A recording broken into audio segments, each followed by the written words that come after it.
This is Musikerong Bicolano. Ayan, papakita ko sa inyo ang aking trabaho. Ayan, ito yung aking trabaho dito. Ayan yung restaurant. Ayan, Cheese Gasa Lebanese Restaurant. Ayan guys, location na ito, Al Roda, Jeddah. Ayan, time check. Oras ngayon ay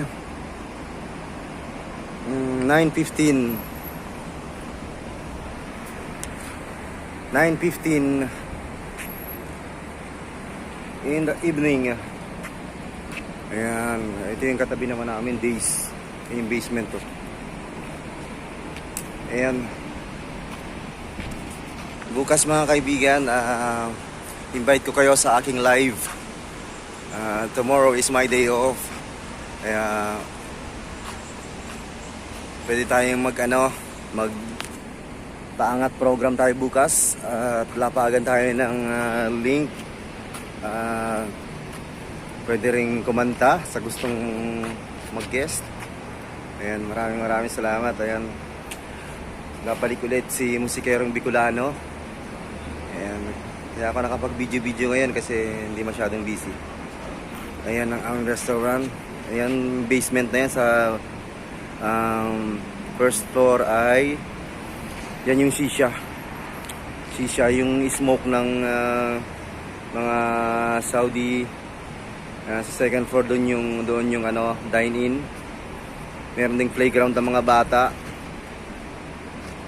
Ayan, hindi masyadong busy ngayon. Ayan mga kaibigan, ayan.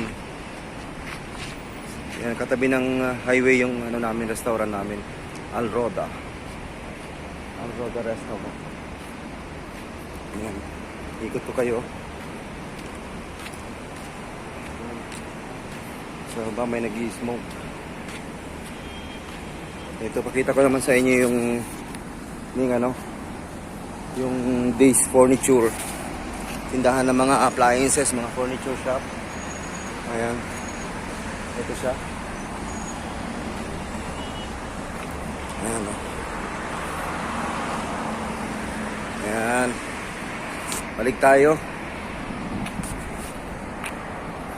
Ang daming sasakyan dito, hirap dyan tumawid. Maraming na-accidente dyan sa kabilang yan. Yung kasama ko dito na waitress, dyan namatay. Yung anong lahi nun, Eritrea ata. Ayan, thank you so much guys. See you tomorrow. May live, invite ko kayo at pwede kayong kumanta at lapagan tayo ng link, dikitan tayo. Thank you so much. Bye bye. This is Musikerong Bicolano. God bless at nagsasabing salamat po sa inyong lahat. See you again for my next vlog.